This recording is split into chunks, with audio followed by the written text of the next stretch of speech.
Funding provided by the U.S. Environmental Protection Agency and the Alabama Department of Environmental Management.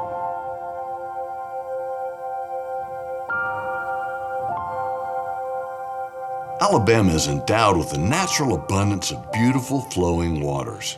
Our creeks, rivers, and bays not only serve as the engine driving our state's economy, they are critical to the preservation of the mosaic of ecosystems essential for the diversity and health of our fishery and wildlife populations. With the highest species diversity of any state east of Mississippi, Alabama leads the country in number of freshwater aquatic species. With the nation's second largest intact river delta system, it's no wonder the Mobile-Tensaw Delta has become known as America's Amazon. To protect these statewide resources now and into the future, proper management of our waters is key. According to the EPA, management strategies should target drainage areas that discharge into receiving waters. The enormous watershed discharging into Mobile Bay covers most of Alabama and comprises many small subwatersheds scalable for developing watershed management plans.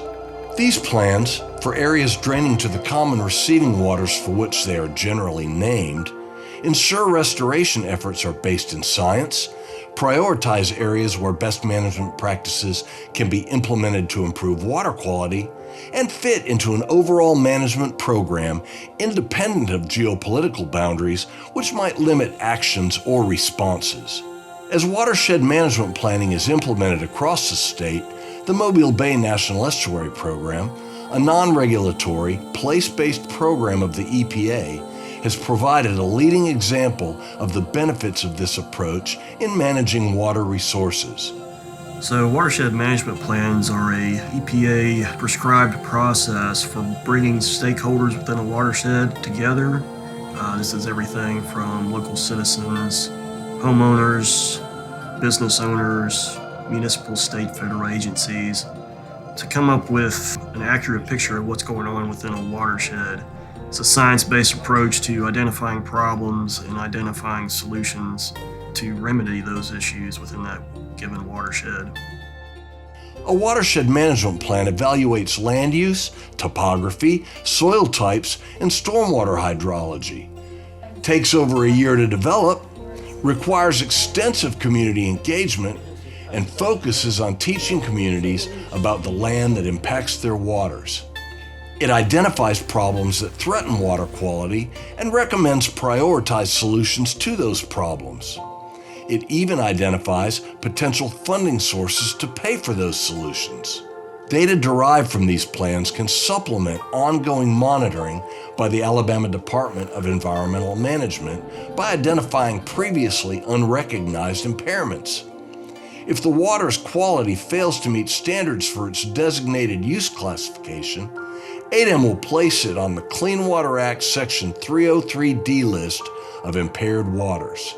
The 303D list is a list of waters that do not fully support their designated uses based on the data and information for that water body. For the 2020 303D list that we're taking a look at right now, we're taking a look at 6 years worth of data. So that includes data from 2013 to 2018. And based on that data and information is how we'll determine what water bodies are impaired and will go on the 303D list. Once a water body is added to the 303D list, the next step in the process is to develop total maximum daily loads, or TMDLs, where ADEM prescribes pollutant reductions necessary for the water body to meet its designated use standards.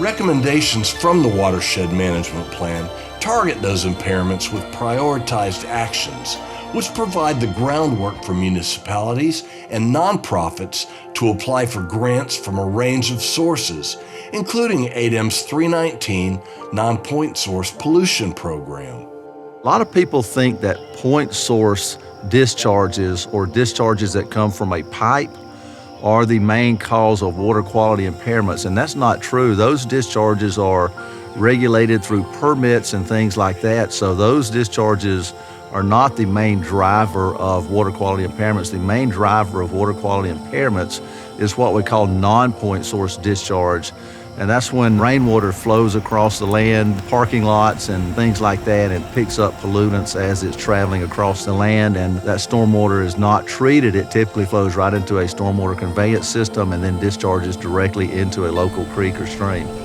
The NonPoint Source Program is a non-regulatory program where ADEM tries to work with local stakeholders and put projects on the ground that will improve water quality in those local watersheds.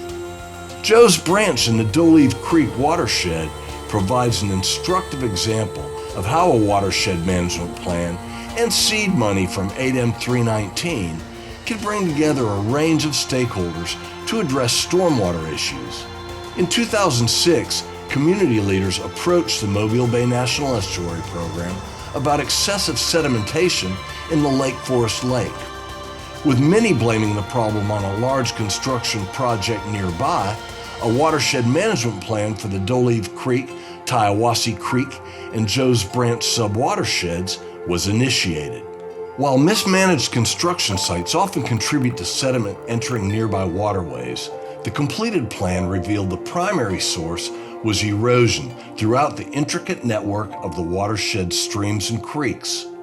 Increased volumes and velocities of stormwater runoff triggered by heavy rains on developed surfaces and rushing over steep terrain through highly erodible soils incised and collapsed stream banks, deepened stream beds, and carried the enormous loads of sediments downstream. The greatest sediment source was an ephemeral, unnamed tributary of Joe's Branch. The erosion was so severe, it threatened U.S. Highway 31 and residences in an adjacent neighborhood. We recently did a stream restoration project here at Joe's Branch in Baldwin County. That was a tremendous project where there was a stream that was deeply incised and eroding.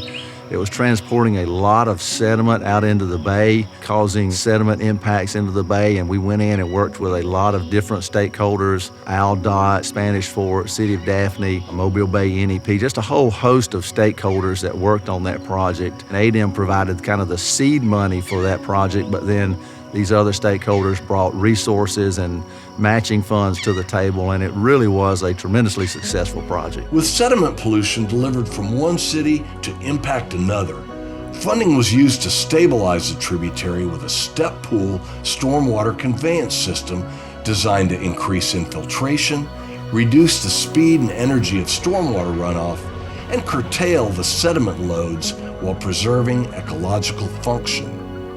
The project won the 2015 Gulf Guardian Award for partnerships and set in motion a series of other priority activities all across the watershed, including the restoration of more than 11,000 linear feet of impacted streams and over 92 acres of floodplains. At Joe's Branch, post-restoration monitoring revealed a 90 to 95% reduction of sediment pollution. D'Olive is actually a wonderful cooperation. We monitored for 2 years prior to any restoration efforts, so we had a good idea of what pre-restoration conditions were. So then we came in after the restoration was completed and did our monitoring again to see if we could determine what the effectiveness was of the restorations. And so we have seen more than a 90% decrease in sediment load in Joe's Branch. Joe's Branch actually had the highest sediment load of any watershed that I had ever measured in my career. It was actually over 100,000 tons per square mile per year. And so that has been reduced by over 90% now. In April of 2020, after 14 years of planning and restoration, ADEM removed the Joe's Branch tributary from the 303D list of impaired waters. The assessment of Joe's Branch included both the assessment of the conventional water quality data, which is 8 grab samples collected monthly April through October. It also included an assessment of the continuous in situ turbidity data, and finally it included the habitat assessment that was conducted by the Field Operations Branch. Assessment of all 3 of those components resulted in the department determining that a siltation impairment no longer existed. So generally the department writes 6 to 8 delisting decisions for every 2-year cycle. Majority of those are addressing water bodies that are on the list that were listed with old data. It's fairly rare to delist a water body based on stream restoration efforts, especially in an urbanized watershed. That is very rare. There's been several delistings that are based on restoration efforts in agriculture-related watershed. Within the past 5 to 10 years, I can't think of another delisting that was done based on stream restoration efforts in an urbanized watershed. Watershed management planning across the state provides an avenue for identifying sources and causes of impairments to water bodies, identifying critical areas and implementing targeted scientific solutions, and improving their water quality with funding and support from the EPA through ADEM's 319 NonPoint Source Pollution Program. As local municipalities, nonprofits, and agencies join forces and resources to create and implement watershed management plans, we can create a clean water future for generations to come.